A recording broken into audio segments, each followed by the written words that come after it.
ठीक है बेटा, सो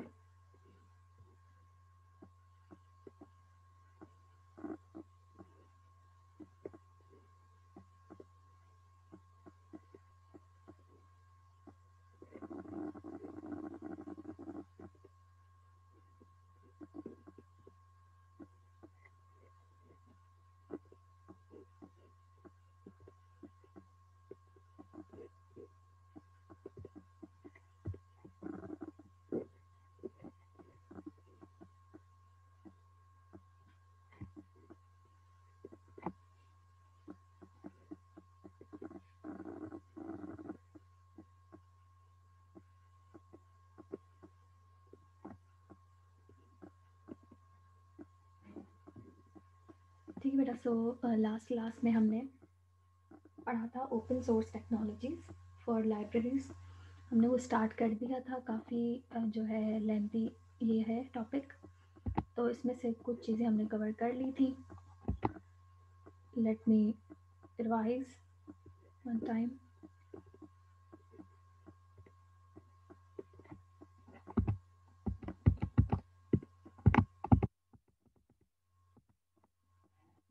तो मैंने बताया था आपको कि डिजिटल लाइब्रेरीज जो भी हैं या डिजिटल टेक्नोलॉजीज़ जो भी हैं, उनको क्यों इतनी अहमियत मिल रही है आज के दौर में। क्योंकि जो भी इंडिविजुअल्स हैं, यूज़र्स हैं, वो डिमांड करते हैं इम्प्रूव्ड इंफॉर्मेशन की, ऐसी नॉलेज जो मैनेज हुई हुई हो, चाहे वो इदारा हो, यूज़र्स हों, इंटरप्राइजेज़ हों, बिजनेसेस हों, एकेडमिक इंस्टीट्यूशंस हों, वो सब जो है इम्प्रूव्ड इंफॉर्मेशन की डिमांड करते हैं। उस वजह से डिजिटल लाइब्रेरीज को ज़्यादा अहमियत दी गई है, वो ज़्यादा डिजिटल लाइब्रेरीज पे रिलाई करते हैं। ये मेन रीज़न है इसका। ठीक है, सो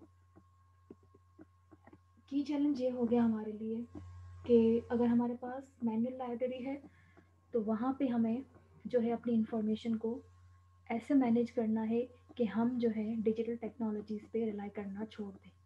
ठीक है ना, हमारे लिए एज अ लाइब्रेरी, हम हमारी एज अ लाइब्रेरियन, हमारे लिए हमारी लाइब्रेरी जो है वो ऐसे होनी चाहिए कि वो इंटरनली एक्सटर्नली अपने रिसोर्सेज को मजबूत करे, उनको जो है ऐसे क्या कहते हैं कि अरेंज करे, उसके कंटेंट्स ऐसे जो है अरेंज करे कि वो हर किसी को फैसिलिटेट कर सके।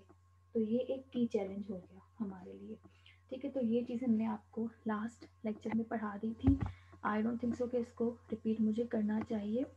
तो लाइब्रेरी जो है जब डिजिटल टेक्नोलॉजीज़ को नहीं अपनाएगी तो वो अपने आप को कभी भी इम्प्रूवमेंट वाली लेवल पे नहीं ले जा सकती, क्योंकि मैनुअल लाइब्रेरीज पे आजकल जो है स्टूडेंट्स हो, चाहे कोई भी बिजनेस हो, कोई भी हो, वो रिलाई नहीं करता। ठीक है, तो ये करंट इन्वायरमेंट मैंने आपको पढ़ा दिया था कि आजकल का दौर क्या है, कौन सा इन्वायरमेंट चल रहा है, लोग किस चीज़ की डिमांड कर रहे हैं, मटेरियल कौन सा आजकल चल रहा है, कौन सी इंफॉर्मेशन कौन से फॉर्मेट में लेना चाह रहे हैं यूज़र। तो ये चीज़ें जो है हमारे पास आ जाती हैं करंट इन्वायरमेंट में। फिर जो है मैंने कुछ एग्जांपल आपको दे दिए थे। फिर जो है फ्यूचर की लाइब्रेरीज, अभी लाइब्रेरी क्या है, आगे 2015 में क्या थी, 2020 में क्या है, आगे चल के क्या हो जाएगी। तो ये सारी चीज़ें मैंने लास्ट लेक्चर में डिस्कस कर ली थी। ठीक है, अब आ जाते हैं हम चैलेंजेस पे। फर्स्ट ऑफ ऑल, पहला पहला चैलेंज हमारे पास है,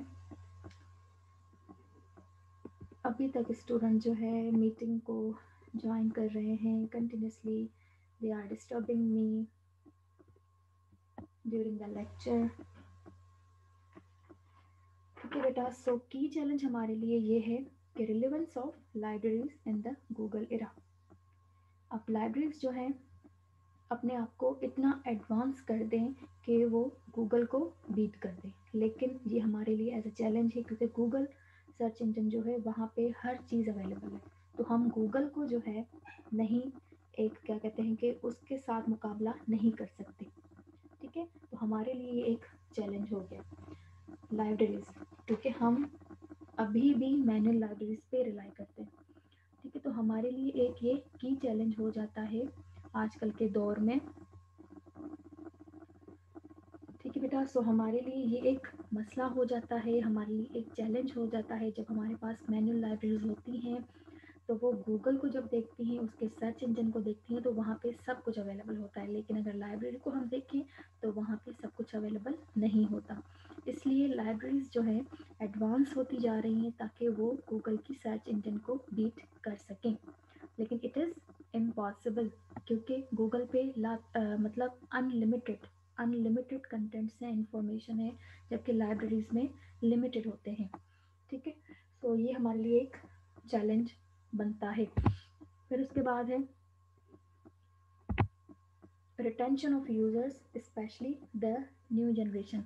अब जो न्यू जनरेशन है उसको कैसे हम जो है लाइब्रेरीज की तरफ लाएं कि वो जो है लाइब्रेरी से मुस्तफ़ीद हो सकें। लेकिन वो नहीं आएंगे क्योंकि उनको न्यू जनरेशन, ज़्यादातर न्यू जनरेशन जो है वो चाहती है कि हमें रिमोट एक्सेस मिले, हमें घर बैठे इन्फॉर्मेशन मिले, हमें ई कंटेंट्स मिले, ताकि हम घर बैठे बैठे पढ़ें बजाय इसके कि हम लाइब्रेरीज में आएँ। तो यूज़र्स को कैसे जो है उनका माइंड जो है हमें चेंज करना चाहिए कि जो है वो लाइब्रेरीज की तरफ आए। तो उसका एक ही हल है कि जब हमारे पास डिजिटल या ओपन सोर्स टेक्नोलॉजीज होंगी तभी यूज़र जो है लाइब्रेरी की तरफ आएगा। अदरवाइज़ वो जो है डिजिटल लाइब्रेरीज पे या इंटरनेट पे रिलाई करेगा। तो हमारे लिए ये भी एक चैलेंज आ जाता है कि हम कैसे जो है उनको अपनी तरफ ले आएँ, यूज़र्स को लाइब्रेरी की तरफ ले आएँ। ठीक है, फिर उसके बाद तीसरा है प्रोलिफरेशन ऑफ कंटेंट। प्रोलिफरेशन से मुराद ये है कि न्यूज़पेपर है ना आपके पास, आप नहीं भी लो तब भी आपको न्यूज़पेपर ई फॉर्मेट में मिल जाएगी with the help of internet. ठीक है, तो लाइब्रेरी तो ऐसे नहीं है, आपको ऐसे नहीं आप कह सकते कि मुझे जो लाइब्रेरी में बुक पड़ी हुई है वो मुझे इंटरनेट के थ्रू मिल जाएगी, ऐसा नहीं है पॉसिबल। तो हमें ऐसे जो है फ्रेमवर्क तैयार करने हैं लाइब्रेरी में, हमें जो है ऐसे जो है अपनी लाइब्रेरी को अट्रैक्टिव बनाना है कि हर कोई उस तरफ आए। आप जब फ्रीली एक्सेस देंगे हर चीज़ का अपने यूज़र को, तो वो यकीनन आपकी लाइब्रेरी में ही आएगा बजाय इसके कि वो इंटरनेट पे रिलाई करे। क्लियर बेटा? सो क्या मसला है, कंटिन्यूसली मैसेजेस अब लेक्चर के दौरान आप डिस्टर्ब करेंगे तो that will be not the good thing बेटा।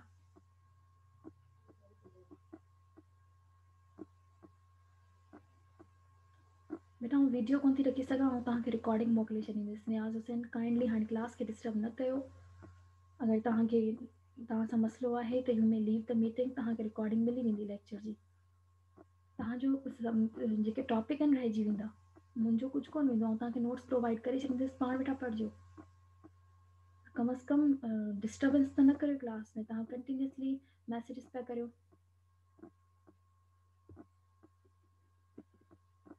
हिकिड़ो लेक्चर माण्हू तयारु करे ईंदो आहे, लेक्चर जी तयारी करे ईंदो आहे, you are continuously disturbing me. ऐं पंहिंजे पूरे हुन टॉपिक तां हटी थी वञा तव्हांखे रिप्लाई करण जे चक्कर में।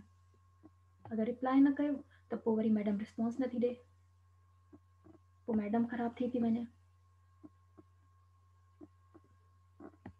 अजीब, मतलब थर्ड ईयर में आहियो बेटा, बी मेच्योर।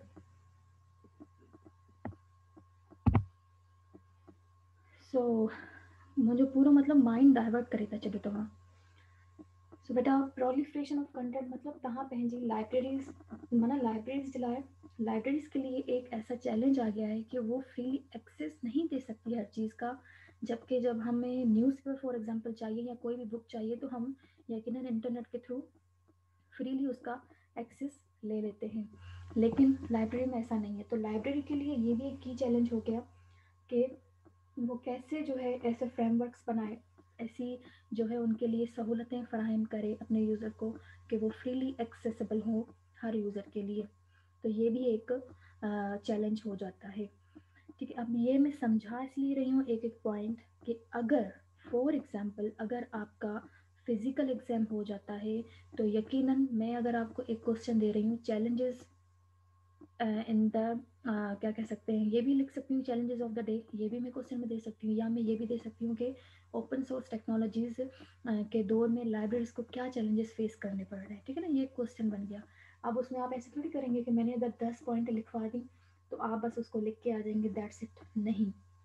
उसकी मार्किंग नहीं होगी, आपको आपकी मार्किंग उस पर कटेगी। क्यों? क्योंकि मैं एक एक पॉइंट को डिस्कस कर रही हूँ यहाँ पे, मैं बता रही हूँ कि relevance of libraries in the Google era, उसका मतलब क्या है, क्या मैंने समझाया आपको, ये मैं पूरा का पूरा बना के लाई हूँ। अभी मेरे सामने मेरे नोट्स, मेरा लेक्चर सामने मेरे पड़ा हुआ है पेपर पे रिटर्न, मैं वहाँ से आपको जो है एक एक चीज़ समझा रही हूँ, ताकि आप, अब ये मैं लिख के तो नहीं दूंगी, आप जो है थर्ड ईयर के स्टूडेंट हो, ये आपको खुद समझना है, आपको रिकॉर्डिंग भी मिल जाएगी, लेकिन इस एक एक पॉइंट को you have to define each and every point thoroughly.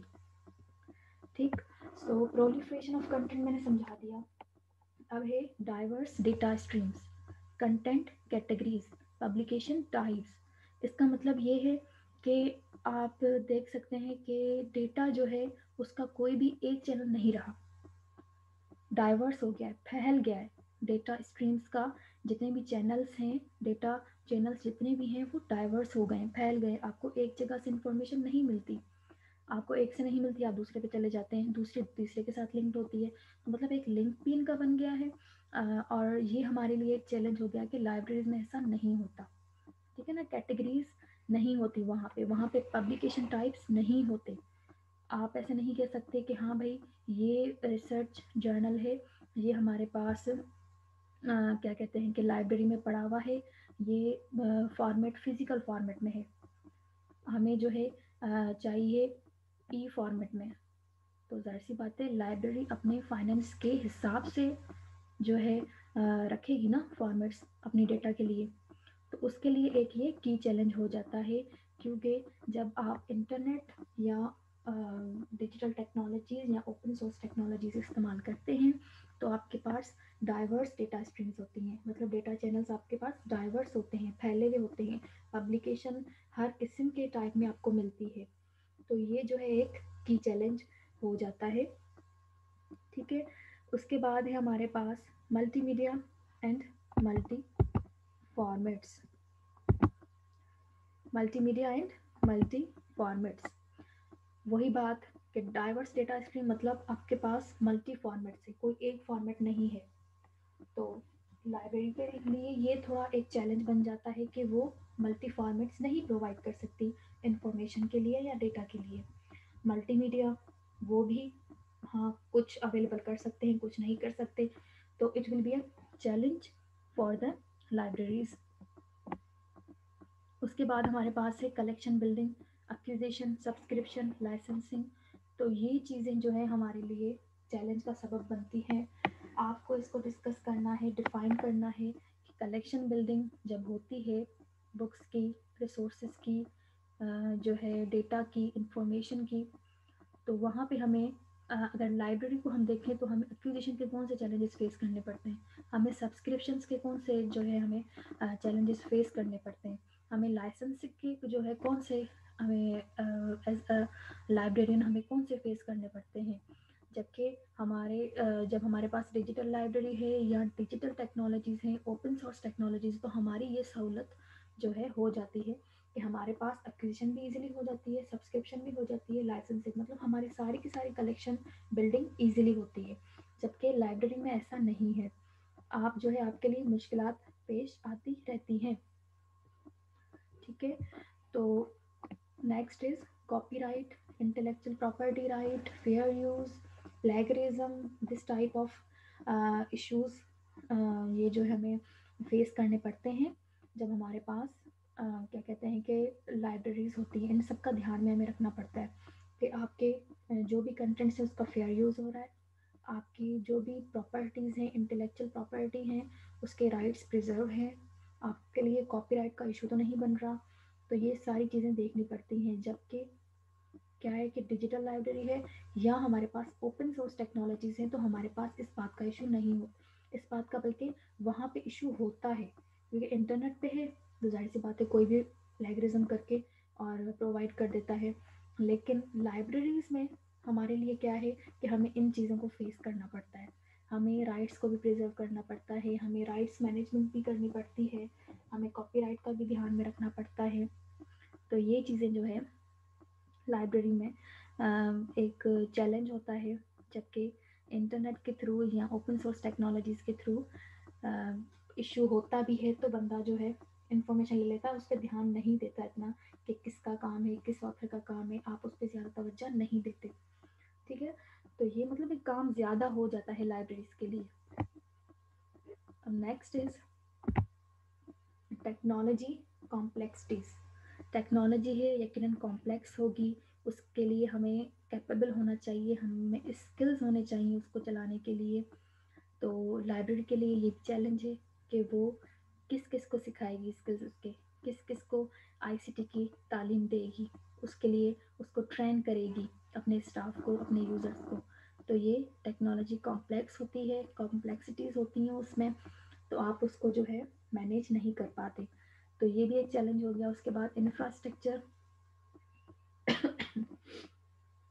Infrastructure issue कि आपको कंप्यूटर्स भी लेने हैं, आपको नेटवर्किंग डिवाइसेस भी मैनेज करनी है, आपको जो है आईसीटी टेक्नोलॉजीज़ भी एक्वायर करनी है, आपको सॉफ्टवेयर्स हार्डवेयर्स भी चाहिए, ड्राइव्स भी चाहिए। तो मतलब ये भी एक की चैलेंज हो जाता है लाइब्रेरी के लिए कि इंफ्रास्ट्रक्चर इशू पैदा हो जाता है। सो पब्लिशर्स स्ट्रिंजेंट पॉलिसीज, मोनोपॉलीज। इसमें ये है कि आए दिन पब्लिशर्स अपनी पॉलिसीज चेंज कर रहे हैं, कभी कैसे कभी कैसे। तो इससे ये होता है कि हमें भी फिर उस पॉलिसीज़ के तहत चलना पड़ता है, क्योंकि हम जो है फिजिकल मटेरियल एक्वायर कर रहे होते हैं, हमारे पास इस्तेमाल नहीं होता ओपन सोर्स टेक्नोलॉजीज़ का, डिजिटल टेक्नोलॉजीज़ का। तो हमें इन पॉलिसीज़ को फेस करना पड़ता है। जबकि अगर आप इंटरनेट या ओपन सोर्स टेक्नोलॉजी इस्तेमाल कर रहे हैं तो वहाँ पे पब्लिशर्स की पॉलिसीज़ वगैरह कोई भी मायने नहीं रखती। ठीक है बेटा, so this is all about the challenges of the day. Sorry, one thing more. Integration of legacy system and the new generation. इसमें है कि लीगेसी मतलब लीगल जो सिस्टम्स होते हैं उसकी एक इंटीग्रेशन। इंटीग्रेशन मतलब आप एक चीज़ को दूसरे चीज़ से लिंक करवा दें, इंटीग्रेट करवा दें। तो जब आपके लीगल सिस्टम एक चीज़ से दूसरी चीज़ के साथ लिंक्ड होंगे तो यकीनन आप जो है उन चीज़ों को भी ध्यान में रखेंगे कि किसी ऑथर का, किसी बंदे का काम डिस्टर्ब नहीं हो रहा, राइट्स मैनेजमेंट हो रही है। और न्यू जनरेशन जो है वो इस चीज़ को ध्यान में नहीं रखती कि अगर इश्यूज आ रहे हैं या क्या लीगेसी सिस्टम हमें जो है इंटीग्रेट करना है, तो न्यू जनरेशन को इस बात का नहीं होता।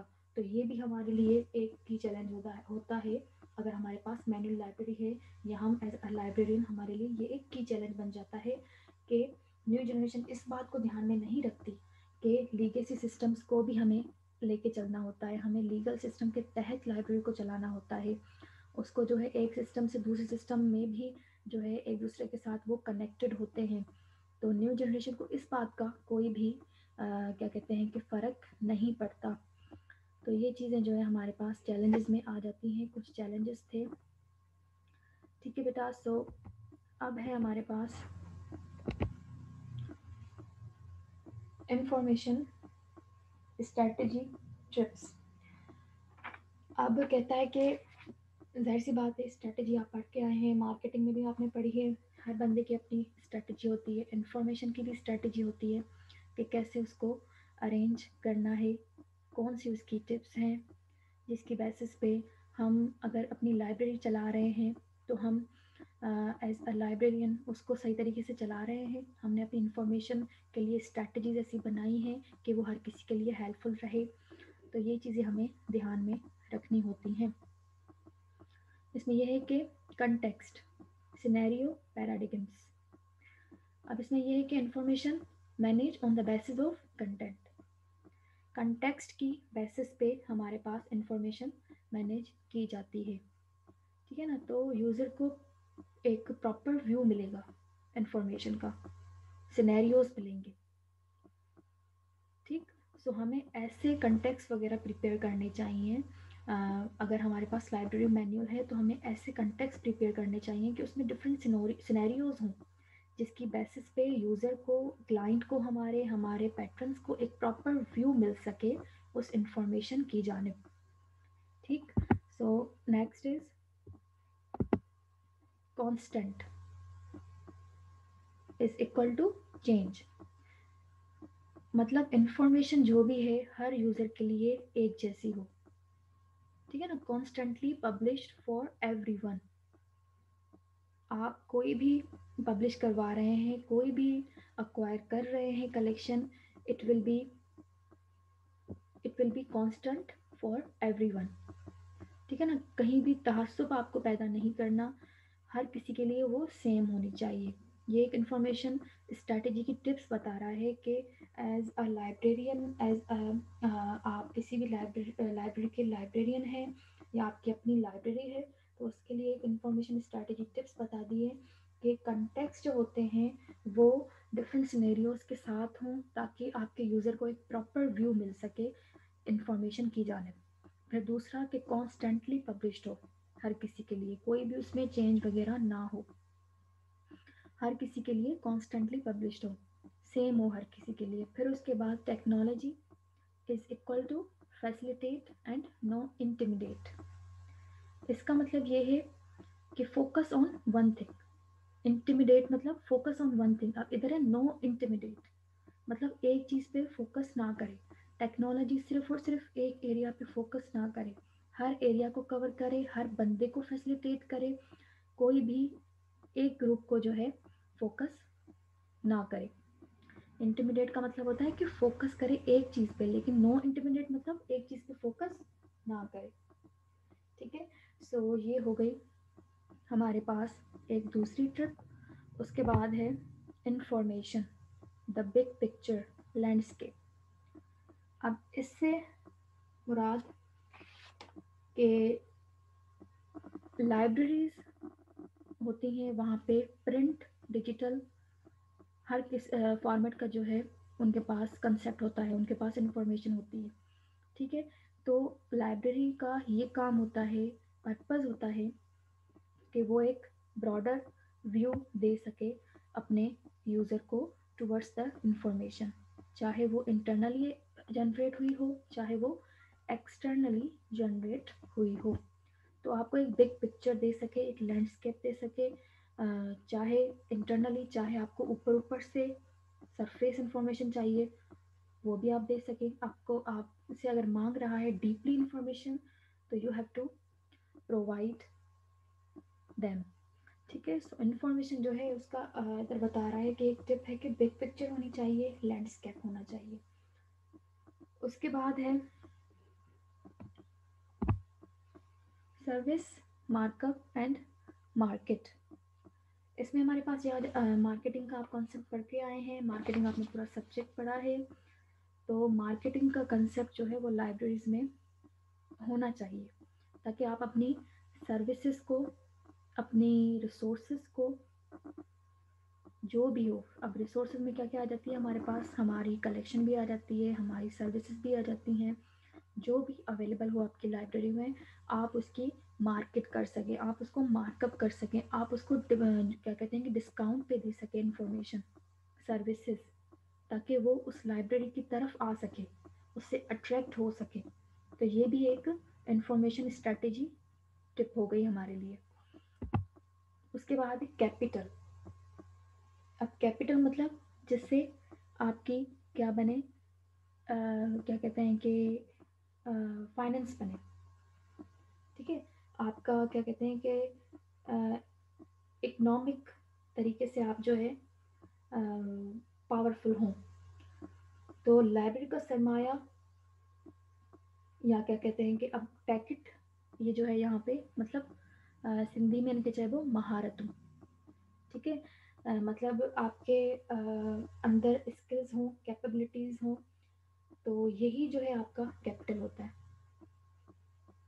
आपके लिए। फिर आप जो है कैपिटल का ऐसे भी कह सकते हैं कि आप सर्विसेज कैसे डिलीवर कर रहे हैं यूज़र्स की तरफ, अपनी सोसाइटी की तरफ, ठीक है। तो ये सारी की सारी आपकी वैल्यूज़, आपके पास यूज़र कितना आ रहा है, ये सारी की सारी आपकी कैपिटल होती हैं। तो ये भी एक इंफॉर्मेशन स्ट्रैटेजी है। उसके लिए एक टिप है कि आप जो है अपनी अंदर सलाहियतें पैदा करें, आप जो है यूज़र्स अपने बढ़ाएं, अपनी लाइब्रेरी की वैल्यू बढ़ाएं, अपने रिसोर्सेज की वैल्यू बनाएं, अपने जो है आपका यूज़र जो है वो ज़्यादा से ज़्यादा हो। ठीक है, तो इससे आपकी जो है परफॉर्मेंस जज होगी, आपकी लाइब्रेरी की परफॉर्मेंस जज होगी। तो ये भी एक इंफॉर्मेशन स्ट्रैटेजी टिप हो गई कि जिस चीज़ से आपकी परफॉर्मेंस जज हो रही है, आपकी परफॉर्मेंस इम्प्रूव हो रही है, तो आपको उन चीज़ों की तरफ जो है तवज्जो देनी पड़े या देनी हो। This is all about the information strategy tips. Now factors of change, वो फैक्टर्स जिनकी बिना पर क्या कहते हैं कि हमारी लाइब्रेरीज चेंज हो रही हैं, हमारी लाइब्रेरीज का इस्तेमाल कम हो रहा है और वो जो है अडॉप्ट कर रही हैं ओपन सोर्स टेक्नोलॉजीज़,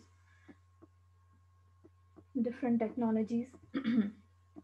तो फैक्टर्स ऑफ चेंज में हमारे पास इलेक्ट्रॉनिक पब्लिशिंग आ गया कि पब्लिकेशंस जो है वो इलेक्ट्रॉनिकली पब्लिश हो रही हैं। ये बीच में आप इंटरप्राइज देख लें, इंटरप्राइज इधर हम लाइब्रेरीज भी लिख सकते हैं, क्योंकि हमारी लाइब्रेरी जो है वो नॉन प्रॉफिट ऑर्गेनाइजेशन है। बेटा मेरा आवाज़ क्लियर है सबको? मेरा आवाज़ सबको क्लियर आ रहा है? एक बंदे को इशू है, तो अगर सबको क्लियर आ रहा है तो इट मीन्स मेरी तरफ से कोई मसला नहीं है।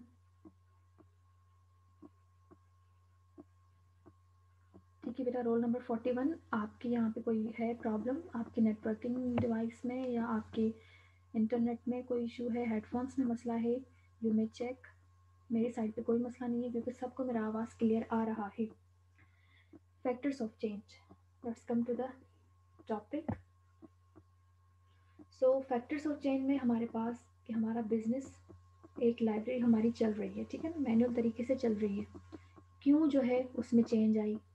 क्योंकि इलेक्ट्रॉनिक पब्लिशिंग शुरू हो गई, आपके पास पब्लिकेशंस जो हैं वो इलेक्ट्रॉनिकली पब्लिश हो रही हैं, इंफॉर्मेशन इलेक्ट्रॉनिकली आ रही है।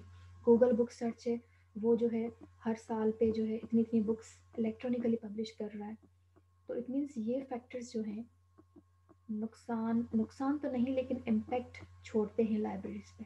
और उसके बाद इंटरनेट वेब आ गई, उसका भी जाहिर सी बात है, गूगल आ गया, सर्च इंजन, हर चीज़ वहाँ पे अवेलेबल है, जबकि लाइब्रेरी में हम नहीं ढूंढ सकते।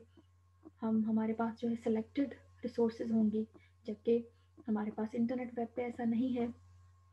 फिर उसके बाद हमारे पास है intranet. Intranet, just a minute जी, डिजिटल लाइब्रेरीज। सो एक ये भी हमारे पास आ गई कि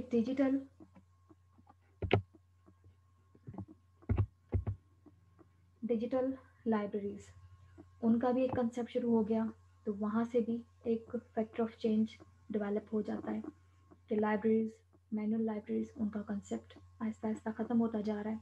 फिर नॉलेज हमारे पास मैनेज होके आ रही है with the help of open source technologies, with the help of ICT technologies, with the help of hardware softwares, हमारे पास नॉलेज मैनेज होके आ रही है।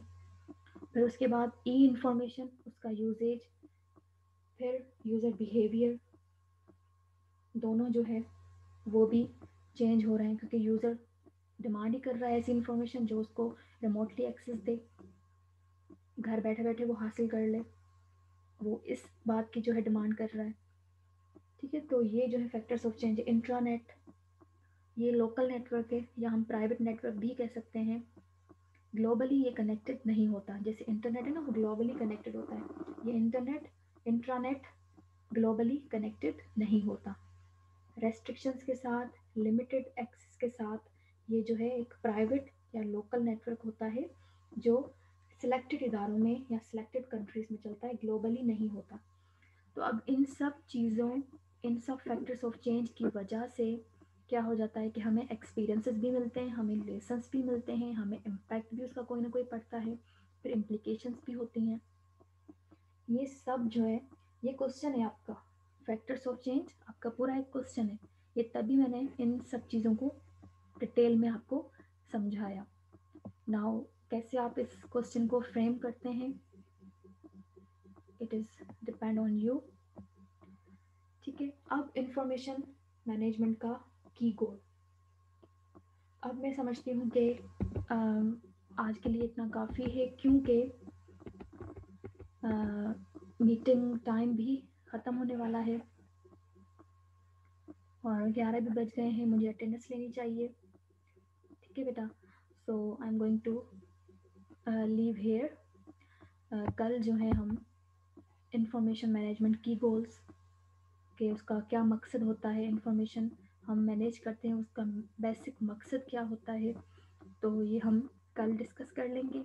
और दूसरी बात ये कि मैं मीटिंग जो है लीव इसलिए कर रही हूँ ताकि रिकॉर्डिंग भी एक ही हो जाए, बजाय इसके कि दो दो हिस्सों में हो जाएगी, तो ये सही नहीं है।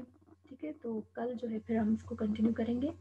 और रिकॉर्डिंग हो गई है आपकी, जब ये टॉपिक पूरा कंप्लीट हो जाएगा तो आपको रिकॉर्डिंग्स भी मिल जाएंगी इसकी। ठीक है।